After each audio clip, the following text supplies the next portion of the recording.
Bon, alors merci beaucoup de votre invitation. Je travaille dans une asso qui s'appelle donc Zero Waste France, qui est une ONG spécialisée sur la gestion et en l'occurrence la réduction des déchets. On travaille essentiellement sur les déchets ménagers. Il y en a beaucoup d'autres catégories, mais malheureusement on ne peut pas s'attaquer à tout d'un coup.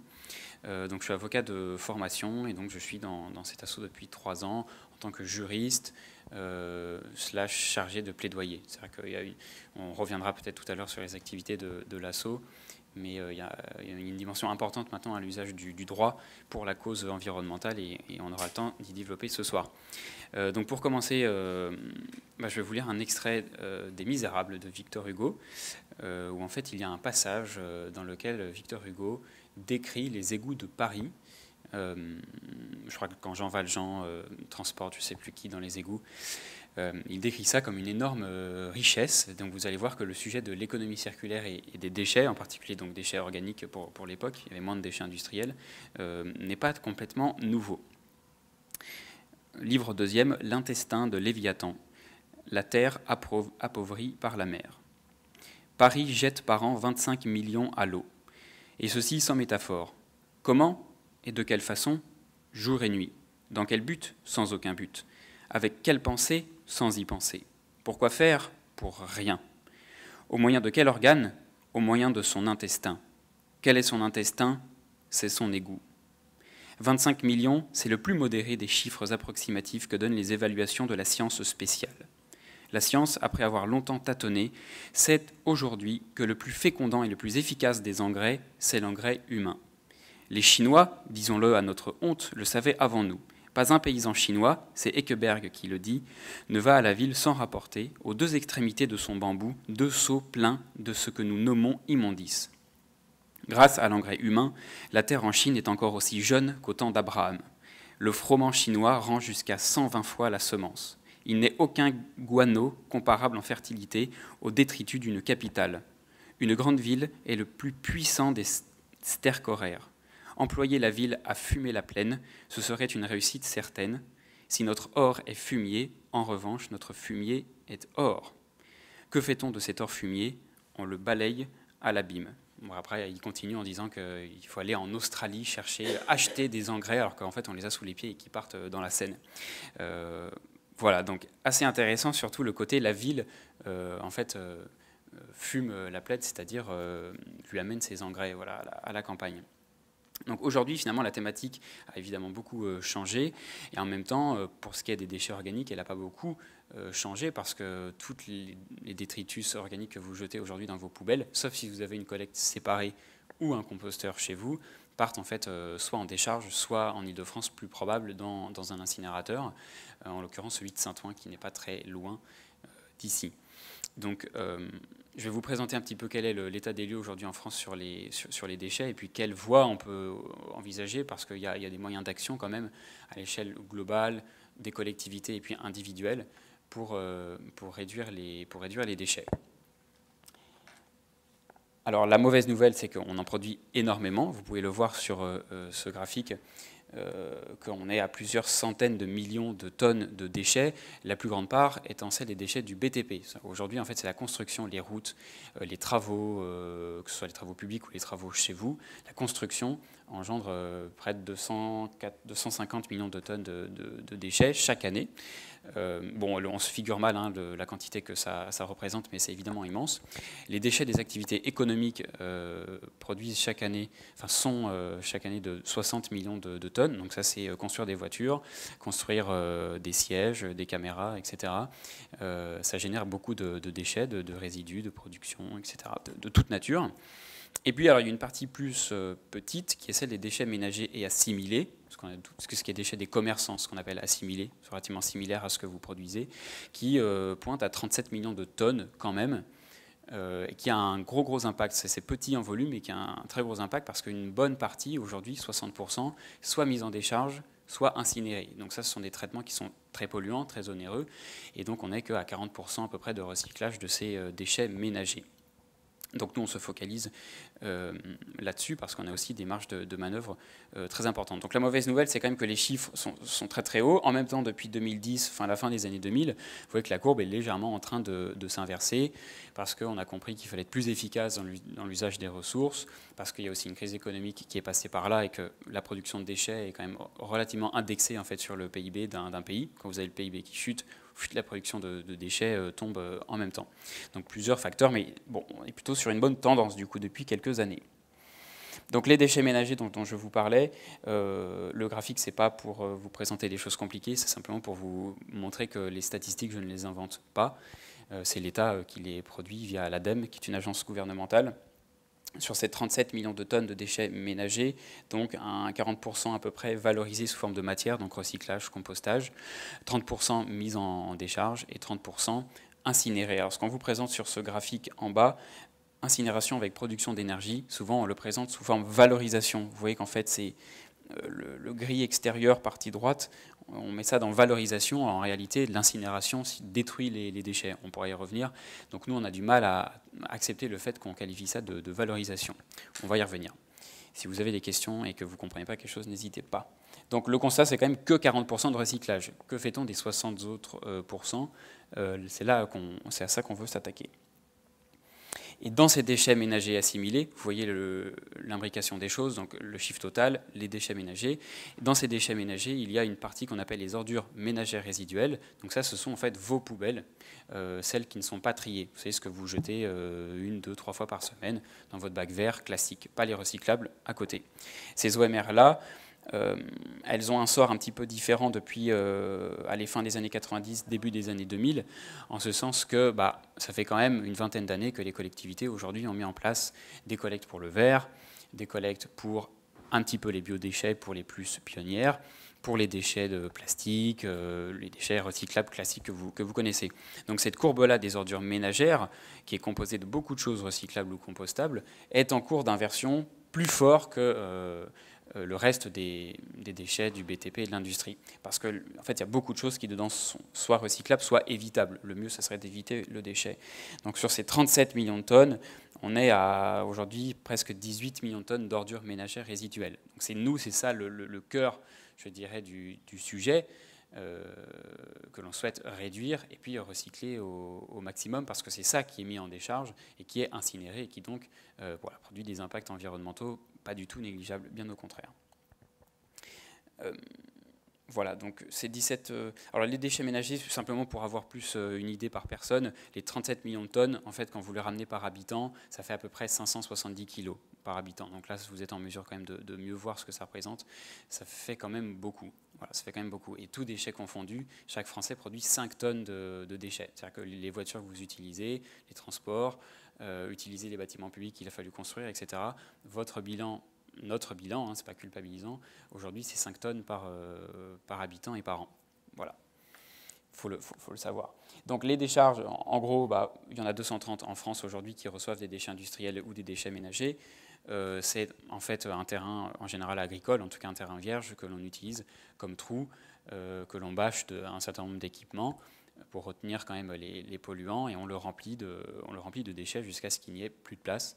C'est un peu le premier mode de traitement des déchets en fait, de l'humanité, qui de tout temps a construit ce qu'on appelle des dépotoirs, en fait, qui sont d'ailleurs des instruments assez utiles pour les historiens, qui peuvent étudier l'évolution de l'alimentation, etc., y compris les dépotoirs d'animaux. J'ai appris dans certains bouquins qu'il y a des espèces de rats ou des souris comme ça qui en fait ont leur dépotoir, et on peut savoir ce qu'elles mangent au cours du temps. Donc ça permet de faire une étude de l'espèce. Bon, bref. Donc la décharge, quelque chose qui donc est visible, et qui clairement ne concerne pas que les pays pauvres. On pourrait se dire en France aujourd'hui, non, la décharge, on n'en a pas. Si, c'est un mode de traitement, il y en a 2 ou 3 par département. Donc ça ne concerne pas du tout que les pays que vous voyez dans les documentaires du tiers-monde, bien au contraire. L'incinération, pareil, donc 30% des déchets ménagers. Alors là, il y en a un petit peu moins en France parce que ça coûte beaucoup plus cher de construire un incinérateur. C'est quand même de l'industrie lourde. On est autour de 130 usines.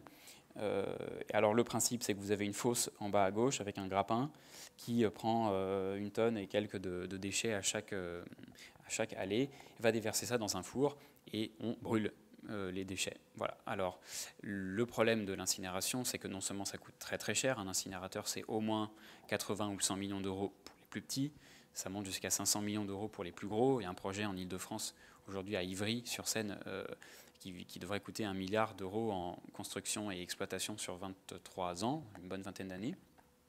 Et le problème, c'est qu'évidemment, il y a des émissions à l'atmosphère qui ont été réduites depuis les années 80-90, les normes progressent. Simplement, ce qui sort des fumées d'incinération, c'est évidemment pas de la vapeur d'eau ou zéro. Les rapports d'exploitation d'exploitants le disent très bien, eux-mêmes surveillent leurs émissions. Elles sont simplement régulées, hein, ce qu'on appelle des valeurs limites d'émission. Voilà, quand on dit on respecte les normes, on respecte les normes. Si la norme autorise un polluant, bah, on pollue. Voilà. Donc ça, c'est quelque chose qui est tout à fait avéré. Et puis en haut à droite, vous avez ce qu'on appelle des mâches-fer. C'est en fait les résidus de combustion.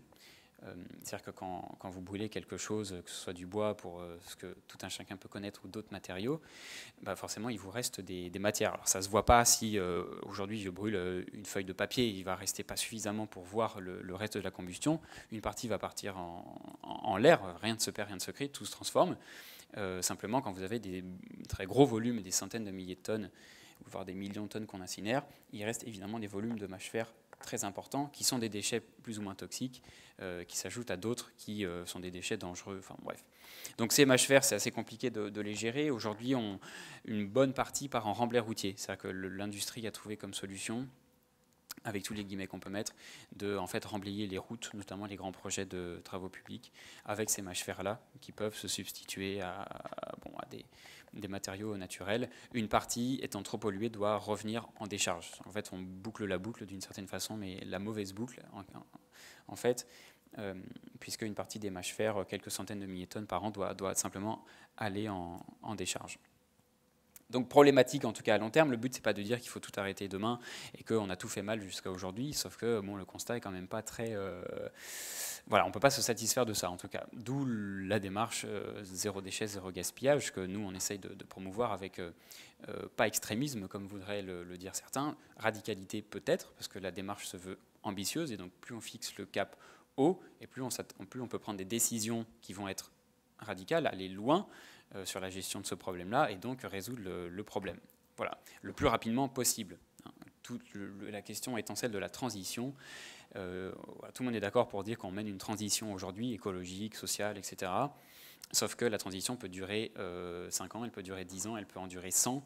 Et donc vous comprenez les implications notamment industrielles et financières qu'il y a derrière la durée qui pourrait être longue et trop longue d'une transition. Les déchets, finalement, nous, on aime bien rappeler que c'est en fait la face émergée d'un problème plus général, qui est celle des ressources. C'est-à-dire que quand vous créez un objet, que vous le détruisez derrière, vous avez en fait extrait, transporté, consommé, transformé des ressources naturelles qui sont soit renouvelables, soit pas renouvelables. Alors quand c'est du bois qui peut repousser, quand on gère bien une forêt, ça va, on peut se projeter dans l'avenir. Quand il s'agit de métaux, de pétrole pour le plastique et d'autres matériaux pas renouvelables, épuisables, comme on le dit, c'est plus compliqué de se projeter. Et donc finalement, les déchets, en fait, ce qu'il y a dans notre poubelle, bah, c'était un jour des ressources qui étaient à l'état naturel. Donc aujourd'hui, l'économie française mobilise à peu près 1 milliard. Bon, si on ajoute les impacts extérieurs, c'est 1 milliard de tonnes de ressources, en fait. Et donc, les déchets qu'on a au bout, ce n'est qu'une partie de ces ressources-là, parce qu'il y en a qui sont brûlés, qui partent dans l'atmosphère. Et donc, en fait, produire des déchets, c'est en fait le signe qu'on consomme énormément de ressources, en tout cas en tant que pays occidental. Nous ne sommes pas les seuls. Et donc derrière, Valérie, tu pourrais y revenir. Donc c'est le problème des déchets, ce qu'on voit dans notre poubelle, il faut toujours envisager la matière grise qu'il y a derrière un objet. Voilà, qu'il y a derrière une maison, quand il a fallu déblayer, donc faire beaucoup de déchets, derrière un bouquin, voilà, il y a toujours un impact en ressources derrière. Donc résoudre le problème des déchets, en quelque sorte, c'est aussi résoudre le problème des ressources, qui à long terme est encore plus problématique que les pollutions en fait, induites par la gestion des déchets qui laissent à désirer aujourd'hui. Donc si l'objectif n'est pas zéro, quel est l'objectif? Ça c'est pour tout de suite répondre à la question de vous êtes complètement délirant avec votre objectif zéro waste. Waste qui veut dire déchets et gaspillage. Nous c'est important de toujours jouer sur les deux tableaux parce qu'aujourd'hui il y a des choses qu'on gaspille. Avant d'être des déchets, le gaspillage alimentaire c'est juste du gaspillage. Voilà. Donc on gère du déchet alimentaire, mais si on avait pu éviter de gaspiller quelque chose qui peut servir, ça n'amène pas le même constat et pas tout à fait les mêmes actions du coup correctives. Donc si l'objectif n'est pas zéro, quel est l'objectif? Justement, en fait, c'est que ça va être très compliqué de fixer un objectif si on ne le fixe pas le plus haut possible, quand aujourd'hui on sait qu'on peut aller très très loin, en tout cas à échéance 20, 30, 40 ans. Donc souvent on nous dit oui mais les 0, 0, 0 c'est pas possible, sauf que nous déjà avant de penser au zéro, en fait on peut s'attaquer aux 70, aux 80, aux 90% de déchets évitables avant. Puis une fois qu'on sera là, déjà à 80% de déchets évités ou recyclés, on pourra attaquer le zéro. Sauf que voilà, donc c'est une ambition. Souvent on nous rétorque ça, mais le but c'est bien de s'attaquer tout de suite, prendre le problème et avancer comme ça, avec les marges de manœuvre importantes que l'on a, et je vais m'employer à vous les démontrer. Donc les ordures ménagères résiduelles sont en diminution relativement forte, ça c'est la bonne nouvelle, parce que c'est quand même un gisement très impactant, comme je vous l'ai rappelé, grâce à pas mal de décisions de politique publique qui ont été prises et qu'il faut saluer, parce que c'est plutôt une bonne tendance et donc il faut s'en satisfaire. Sauf que la courbe, vous voyez, n'est pas cassée. On aimerait bien avoir une courbe qui tend beaucoup plus quand même vers le bas. Ça, on va dire que c'est la tendance mainstream, quoi, à faire des trucs d'un peu de temps en temps, développer un peu le recyclage. Bon, ça caresse un petit peu la courbe. Aujourd'hui, on aurait possibilité quand même rapidement, en 5 ou 10 ans, de la casser beaucoup plus. Puisque aujourd'hui, dans certains pays étrangers, notamment l'Italie, ce qui peut être surprenant pour l'auditoire, l'Italie a des collectivités qui, notamment pour lutter contre des projets d'incinérateurs que les populations locales ne voulaient pas, se sont dit, OK, on va gérer le problème autrement. Et une agglomération comme Trévise, qui représente, je crois, 500 000 habitants de façon globale, détourne aujourd'hui de l'incinération ou de la mise en décharge 83% de ces déchets pour arriver à un ratio par habitant qui est relativement faible, qui est de 53 kg. Alors, 53 kg à comparer la moyenne nationale française, c'est autour de 250-260 kg de choses que vous jetez dans une poubelle comme ça, qui part à l'incinération, à la décharge. Donc il y a un facteur de 1 à 5 quand même, qui est très important. Et c'est ça l'objectif. Quand on dit oui, mais c'est pas 0,53. Oui, mais vous voyez, le facteur 1 à 5 est absolument gigantesque en termes derrière de besoin d'incinérateur ou de décharge qui peut être réduit de beaucoup. Donc c'est ça qu'on cherche et c'est pour ça que c'est un résultat déjà extrêmement intéressant, facteur 1 à 5. Alors, on ne veut pas faire du French bashing, donc aujourd'hui en France, on a des très bons exemples de collectivités qui se sont engagées dans des démarches zéro waste, zéro déchet, zéro gaspillage. Besançon fait figure de très bon exemple. Il y a des collectivités qui ont des ratios par habitant d'ordures ménagères plus faibles que Besançon. Simplement, souvent, ça va être des collectivités plus rurales. Or, Besançon est aussi une ville dense, en tout cas dans son centre-ville historique, au même titre que d'autres villes qui sont quand même bien peuplées. Donc plus de 230 000 habitants sur l'agglomération. Donc cette politique, elle date fin des années 2000, où des élus se sont dit, bon, on a un incinérateur qui a 2 ou 3 fours, on va essayer d'en fermer un d'ici 10 ans. Et donc vous voyez derrière les décisions que ça implique pour dire, on se donne cet objectif-là, qui est à contre-courant aujourd'hui pour beaucoup de collectivités qui se disent, bon, l'incinération, c'est pas si mal que ça, le problème est géré. Ça coûte cher, mais finalement, ça marche bien comme ça. Donc à gauche, vous avez un chalet de compostage en pied d'immeuble, donc collectif. C'est intéressant parce que les biodéchets, c'est quand même aujourd'hui un tiers de votre poubelle, donc c'est pas neutre. Au milieu, vous avez un compresseur de polystyrène, qui est un plastique qui peut se recycler, sauf qu'il est tellement léger qu'en fait aujourd'hui personne veut transporter du polystyrène, en tout cas pas compacté. Ça n'a aucun intérêt économique. Et vous voyez là l'importance des leviers économiques. C'est quelque chose qui se recycle ne l'est pas simplement parce que ça coûterait trop cher. Vous avez tous ouvert des cartons où le truc est extrêmement grand. Et sauf que ça ne se transporte pas en camion. Vous n'allez même pas mettre une tonne dans une benne énorme. Donc Besançon s'est dit, OK, on va le collecter en déchetterie, le mettre sur des bennes qui apportent autre chose dans un centre de regroupement, on va le retasser, et puis comme ça, on pourra le recycler. Et puis à droite, c'est une zone pour le réemploi et la réutilisation en déchetterie. Ce qui démontre encore une fois que c'est quelque chose qui ne se fait pas tout seul. Les décisions qu'en tant qu'élu, en tant que collectivité, on va prendre, elles peuvent aller dans un sens ou dans l'autre. Et là, ils se sont dit, on va développer le réemploi, donc on va mettre dans nos déchetteries des bornes d'accueil spécifiques pour que les gens, avant de passer par les bennes, ouvrent leur coffre et disent, attendez, telle peluche est encore réutilisable, tel meuble l'est, etc. Voilà, tel mixeur, que sais-je. Donc ça permet quand même de jouer sur les pourcentages et d'arriver en fait, statistiquement, à des choses qui sont plus faibles, quasi 100 kg en dessous de la moyenne nationale. Donc là aussi, c'est pas du tout neutre, bien au contraire. Et plus globalement, la politique zéro déchet, zéro gaspillage, c'est un projet collectif. C'est-à-dire qu'aujourd'hui, beaucoup de gens se lancent dans la démarche à titre individuel, en disant qu'est-ce que je peux faire chez moi pour réduire mes déchets, ce qui est très louable, qui est très important parce qu'il y a une dimension éthique aussi au fait d'agir, en fait, de se sentir partie de la solution, de dire moi j'ai compris qu'il y a un problème, je veux aussi participer à sauver la planète et ma santé aussi. C'est pas neutre dans le passage à l'action. Sauf que l'action individuelle ne peut pas tout. Elle n'est pas rien, mais elle ne peut pas tout non plus. Voilà. Il y a des choses qui se jouent au niveau politique local. Donc aujourd'hui, les communes et surtout les intercommunalités qui gèrent les déchets. Il y a des choses qui se jouent au niveau de l'État, dans des choix fiscaux, par exemple. Comment est-ce qu'on va fiscaliser l'incinération ou la mise en décharge? Comment est-ce qu'on va fiscaliser le recyclage pour jouer sur ces leviers économiques, pour que le fameux polystyrène, un jour, ça devienne rentable de le recycler. Donc il y a beaucoup d'éléments comme ça. Et en particulier au niveau local, on voit que les élus locaux ont déjà des marges de progression et des outils à leur disposition. Nous, il y a deux, pour vous résumer les grandes demandes que l'on peut avoir de façon récurrente, il y a deux outils qui nous sont très importants à notre sens.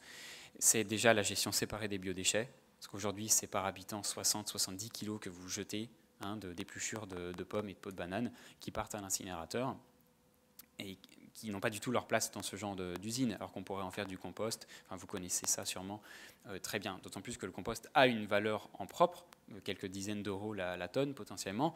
Donc en fait, c'est des économies. Vous payez moins pour incinérer, parce qu'on paye chaque tonne pour l'incinérer. Dans le modèle économique, ça marche comme ça, c'est une tonne, tant d'euros. Donc non seulement vous réduisez le recours à l'incinération ou à la mise en décharge, et en plus, vous allez peut-être pouvoir donner une valeur au compost que vous produisez si il est de bonne qualité, etc. Si on a besoin localement, et voilà. Donc gestion séparée des biodéchets, c'est très très important. Paris se lance, si vous habitez à Paris ou à côté, dans 2 arrondissements, arrondissements 2 et 12, pour faire en sorte que maintenant les habitants aient à disposition une nouvelle benne de recyclage. En fait, ça va être une benne de plus dans les immeubles pour mettre de côté leurs épluchures et leur reste alimentaire. L'autre demande qu'on a, c'est quelque chose qu'on appelle la tarification incitative.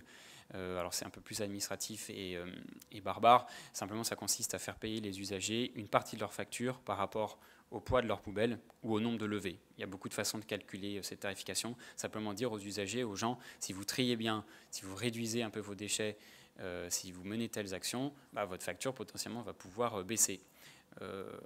C'est en particulier très efficace quand il y a une gestion séparée des biodéchets. C'est-à-dire qu'on va dire aux gens, vous allez payer par rapport au nombre de levées par an ou au poids, et en même temps on leur donne la solution de dire, ok, un tiers de ma poubelle, les déchets organiques, je peux les mettre de côté.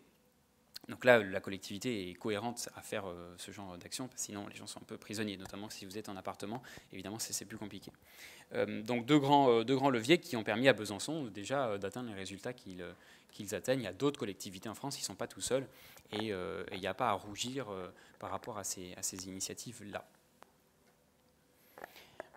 Alors nos missions, du coup, en général, on commence les conférences par se présenter et dire ce qu'on fait, mais je trouvais ça plus judicieux de vous présenter ce que l'on fait par rapport à ce que je vous ai déjà raconté. Nous, on a une asso donc, de protection de l'environnement, agréée par l'État à ce titre-là. L'asso a été créée il y a 20 ans, en 1997.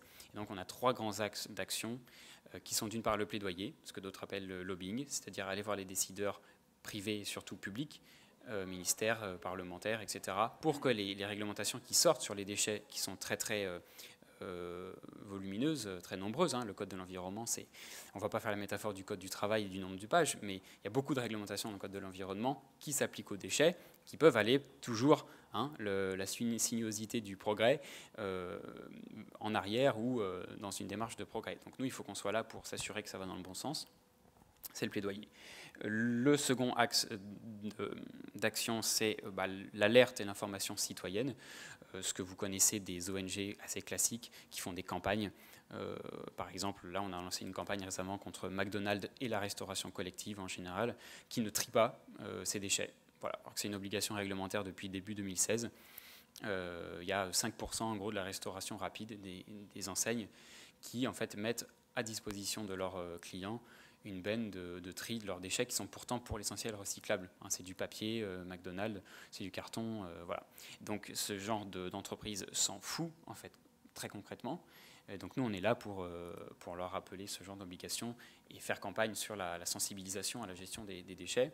Et troisième axe d'action, il faut évidemment toujours convaincre, hein, c'est toujours une activité très importante, convaincre, et puis mobiliser les acteurs de terrain. Donc comme je vous l'ai montré, les collectivités qui ont compris, qui veulent s'engager dans cette direction-là et prendre les bonnes décisions.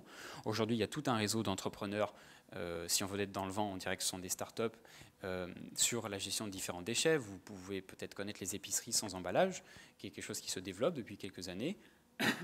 Les entrepreneurs qui vont collecter des biodéchets dans les restaurants, les gens qui vont fabriquer des couches lavables, qui vont remettre en place la consigne, qui fabriquent des cotons démaquillants réutilisables. En gros, tout ce qui est réutilisable et se substitue en fait à la production d'un déchet, la société du jetable, aujourd'hui crée des activités, et ce sont des gens qui ont besoin d'être inspirés, accompagnés, conseillés, notamment juridiquement, parce que ouvrir une épicerie sans emballage, c'est quelque chose de nouveau dans un contexte juridique en place, qui a été taillé pour l'agroalimentaire, qui lui emballe tout. Enfin, voilà, c'est quelque chose qui n'a pas été pensé à l'époque, dans les années 2000 en l'occurrence, sur cette réglementation-là.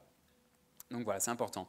Moi, en tant que juriste, c'est une activité, donc je participe à l'activité de plaidoyer où on va voir pas mal de décideurs, les États généraux de l'alimentation, par exemple, pour les trucs les plus officiels. Il y a d'autres choses plus officieuses. Et aussi, malheureusement, il faut parfois savoir sortir le bâton, donc en engageant des recours en justice, typiquement contre l'incinérateur d'Ivry, sur Seine, qui est un grand projet aujourd'hui à la bordure de Paris, contre lequel on s'oppose, parce qu'on considère qu'il n'y a pas utilité à ce projet-là quand Paris et ses alentours recyclent moins de 20% de leurs déchets. Voilà, remettre 1 milliard d'euros dans un incinérateur, pour nous, ça n'a pas de sens. Et ça obère, pour les 40 prochaines années, une bonne politique de gestion des déchets. Il ne faut pas se voiler la face. Si le projet se fait, c'est fini, ça n'avancera pas sur le territoire. Donc nous, on est là pour aller au contact, donc recours en justice, etc. Voilà, c'est des choses qui sont plus difficiles à communiquer auprès du grand public, qui est plus sensible aux informations positives, mais il faut être là aussi pour ne pas lâcher l'affaire, pour ne pas lâcher, parce que si on lâche, personne ne fera ce travail-là. Je crois que j'arrive au bout de la présentation, en tout cas institutionnelle, que je voulais vous faire. Je crois que je suis à peu près dans les 30 minutes. Alors je vais prendre 2 minutes pour vous montrer qu'aussi chez vous, il est possible d'agir. Et on pourra revenir sur les choses institutionnelles après. Je sais que les gens sont assez friands d'anecdotes de lobbyistes et tout ça, parce qu'on voit des choses qui sont assez intéressantes. Il faudrait une GoPro parfois en réunion pour pouvoir filmer et diffuser. C'est effrayant. Donc aujourd'hui, pour avoir un petit panorama de ce qui se fait, je dirais que la démarche, c'est pas tant... c'est recycler, c'est réutiliser, c'est réduire, mais en fait, le plus grand obstacle aujourd'hui du passage à l'action, en tout cas individuel, mais aussi chez les élus, chez les grandes entreprises et même chez les décideurs de l'État, c'est repenser, en fait. Et c'est pareil pour toutes les causes environnementales, c'est comment satisfaire des besoins que l'on a, qui peuvent être naturels, type s'alimenter, se transporter, etc., d'une autre façon. Et envisager une autre façon pour énormément de gens, ça s'appelle le changement, et ça s'appelle le blocage psychologique. Et donc, nous, le premier levier, le premier obstacle auquel on fait face, c'est cet obstacle-là, d'aller chercher la mentalité des gens, de leur dire, mais regarde, ça peut se passer autrement, tu peux satisfaire un certain nombre de besoins de façon aussi efficace. Parfois, peut-être que tu vas perdre un peu en efficacité, ça va être plus contraignant. Ce n'est pas toujours vrai, ce n'est pas toujours faux, ça dépend des cas. Donc on repense et on va cheminer ensemble. Et une fois que le premier blocage est levé, on chemine. Souvent c'est l'alimentation qui fait débloquer les gens. C'est regarde, on mange des produits de l'agroalimentaire qui sont quand même pas très vertueux. Donc les gens passent au bio. Et alors là, ça déclenche beaucoup de choses. Vous voyez dans vos épiceries bio des denrées sans emballage. Donc vous dites, s'il y a des trucs emballés et des choses pas emballées, c'est quand même étonnant qu'on puisse faire les deux. Et donc voilà, derrière ça chemine. Et donc c'est intéressant de voir le cheminement individuel des gens à ce titre-là. Alors il y a une première action, c'est évidemment bien trier. Si demain tout le monde trie à 100% son verre, c'est recyclable. Déjà, le tonnage des ordures ménagères résiduelles que vous avez vu avant, là, la courbe des années 2000 qui diminuera encore plus vite. Donc bon, déjà, c'est évidemment la base, même si nous, ce n'est pas le cœur de notre message, le recyclage, on est toujours sur la prévention. Aujourd'hui, vos ordures ménagères sont composées à 80% de choses qui sont recyclables ou compostables. Il y a un 20% qui reste, où là, il faut plus changer son comportement, type les couches. Bon, ça ne se composte pas, c'est du plastique. La seule solution, si vous voulez réduire ce déchet-là, c'est passer aux couches lavables. Il y a des gens qui sont prêts, il y a des gens qui ne le sont pas. On pourra en discuter, je sais que c'est toujours quelque chose de clivant. Donc bien trier. Ensuite, vous avez les épiceries sans emballage, vous avez la consigne qui fait son retour beaucoup en France aujourd'hui, même s'il y a encore un effet d'échelle à trouver pour que ça devienne quelque chose de plus massif. Vous avez le compostage, que ce soit via vos collectivités ou via des composteurs collectifs ou le lombricompostage. Ça permet quand même de réduire votre poubelle. Le gaspillage alimentaire aussi à éviter. Vous avez, alors, pour tout ce qui est maquillage et beauté, des choses qui sont plus durables, comme le shampoing solide, le savon tout simple au lieu des cosmétiques, du gel douche, les cotons démaquillants réutilisables, lavables, qui sont a priori beaucoup plus agréables que les cotons jetables, d'ailleurs, sur consensus des dames qui m'entourent à droite et à gauche. Bref, beaucoup de choses comme ça. On revient à faire des choses soi-même. Couche lavable, coupe menstruelle pour mesdames. Moi, je ne peux pas en témoigner directement, mais mes collègues semblent relativement satisfaites de ça. Refaire ces produits soi-même. Est-ce qu'on a besoin de 10 produits pour laver le parquet, les sols, le parquet peut-être, mais carrelage, douche, etc. Moi, j'utilise que du vinaigre blanc. Je vous raconte toute ma vie. C'est très propre chez moi, il n'y a aucun problème. Hein. Je vis en colocation avec ma sœur, donc il faut qu'on soit très raccord. Dans un énorme appart parisien, pas du tout place des Vosges, voilà. On vit dans 35 mètres carrés à deux, et donc, mais pas place des Vosges, hein, c'était une blague. Donc on refait tout simplement notre ménage à coups de vinaigre blanc, tout va bien. Et puis plus globalement, le réemploi, la réutilisation. Aujourd'hui, on peut parler d'emprunter des bouquins à la bibliothèque, par exemple. Alors ça ne va pas résoudre tout le problème de la consommation de papier, sauf si demain vous lisez la moitié de vos livres si vous voulez en bibliothèque. Bon, ça permet quand même de réduire un peu le gisement de déchets de papier. Bon, il y a des petites actions. Aujourd'hui, il y a le réemploi de carton qui vient avec le déménagement à vélo, en particulier à Paris, vu que c'est une ville dense et qu'on a des petites surfaces. Et puis plus globalement, les ressourceries, où vous pouvez trouver quand même beaucoup d'objets d'occasion qui vous rendront les mêmes services que les objets neufs, hein, que ce soit les mobiliers. Il n'y a pas forcément besoin d'aller chez des anciennes suédoises pour trouver un truc assez basique dont vous avez besoin. Sinon, vous y allez, mais il y a quand même déjà pas mal de choses à trouver d'occasion. Et puis la part des industriels, évidemment, on ne peut pas passer notre temps à culpabiliser les gens, en tout cas qui parfois le ressentent comme ça, en disant ouais, vous êtes gentil, moi on me demande de tout faire bien. Il y a aussi la part des industriels, évidemment, qui conçoivent des biens aujourd'hui en très grande quantité, qui ne sont pas conçus pour être au moins recyclés, voire réparés, avec une durée de vie importante. Donc l'exemple du smartphone est intéressant, parce qu'aujourd'hui il y a une boîte qui s'appelle Fairphone, qui met sur le marché des téléphones plus modulaires. On verra sur le long terme si ça permet d'augmenter la durée de vie de ces téléphones-là. En tout cas, même pour les objets technologiques, on a des marges de progression. C'est vrai pour les meubles aussi, où tout ça n'est pas forcément recyclable parce que vous avez une peinture complètement toxique, que quand vous allez broyer cette table-là, c'est même pas la peine d'essayer de refaire des meubles derrière. Bon, beaucoup d'exemples comme ça de ce qu'on appelle l'éco-conception, qui est quelque chose qui malheureusement ne vous appartient pas, sauf avec peut-être votre portefeuille en n'achetant pas ou en achetant certains produits. Mais bon, voilà. Ça, c'est pour dire qu'évidemment, la balle est dans le camp de tout le monde aussi. Voilà, donc bon, on va conclure là-dessus. Petit test sur ce problème d'éco-conception. Quel problème voyez-vous à cette image qui est un matelas? Est-ce qu'il y a quelque chose qui vous fait tiquer? Alors la rondelle que vous voyez à droite, j'ai lu dans un rapport que typiquement c'est le genre de choses, quand on a 200 matelas au niveau industriel à recycler, pose problème parce qu'il faut en fait dégoupiller le truc. Alors ça ne remet pas forcément en cause de la recyclabilité du matelas dans l'absolu tout à fait, mais ça fait perdre du temps, ça coûte plus cher, etc. Bon. Donc typiquement les industriels, voilà, on pourrait leur dire, écoute, là ta rondelle, ça dégage, il y a d'autres moyens de le faire. Intéressant. Petit exemple hein, pour commencer, parce qu'il y a des problèmes plus profonds d'éco-conception. Et puis plus globalement, alors là, les choses qui permettent d'ouvrir le débat, une fois je me suis fait un peu houspiller par une dame, parce que j'ai parlé des lâchers de ballons lors des mariages. Voilà, je posais la question, faut-il laisser comme trace de son amour du plastique pendant des centaines d'années? Et alors on voit le côté psychologique, obstacle, c'est-à-dire qu'en fait, s'attaquer aux ballons, si vous voulez, et aux cérémonies de mariage, aux confettis là, qu'on tire en sortie de mairie, il y a un côté profondément culturel, voire civilisationnel, si on veut sortir les grands mots, qui montre que pour des très petites choses, le problème, c'est se passer des ballons en tant que besoin. Est-ce qu'on a besoin, on a besoin de s'amuser à un mariage, de marquer quelque chose, mais est-ce qu'on a besoin de le faire avec ça, et les bougies en plus qui sont dedans, si en plus c'est des bougies électroniques, alors là je ne vous explique pas. Donc très bon exemple en fait pour aller chercher la psyché en fait, hein, des gens et discuter sur ce sujet-là. Donc on ne propose pas encore l'interdiction des lâchers de ballons, ne vous inquiétez pas, pour ceux qui y tiendraient, mais très bon exemple pour discuter. Et puis à droite, bon, vous avez l'exemple des pailles, hein, qui pareil est quelque chose de, dans l'absolu, sans jugement, absolument inutile dans la société aujourd'hui, sauf pour les gens qui auraient des problèmes de dents, qui seraient malades, bon voilà, il y a des usages médicaux, mais dans l'absolu, la paille n'est pas du tout utile. Voilà, sauf ce que c'est assimilé à un moment d'amusement, quand on voit ses amis, on boit des cocktails, etc. Donc demain, interdire les pailles ferait un tollé encore plus grand que, je ne sais pas, interdire d'autres objets en fait, qui sont moins significatifs pour les gens. Voilà, vous pouvez satisfaire le besoin de boire, évidemment, sans paille. Voilà. Après, on peut en discuter de comment est-ce qu'on est prêt, si on tient beaucoup aux pailles, en fait, à avoir un impact sur l'environnement. Mais c'est une question d'arbitrage politique et sociétal. Donc voilà, je finis sur les très petites choses pour ouvrir le débat.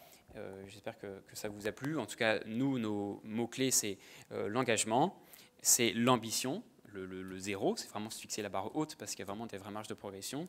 Et puis l'imagination, la créativité, hein, on revient à l'élément psychologique un peu de la chose.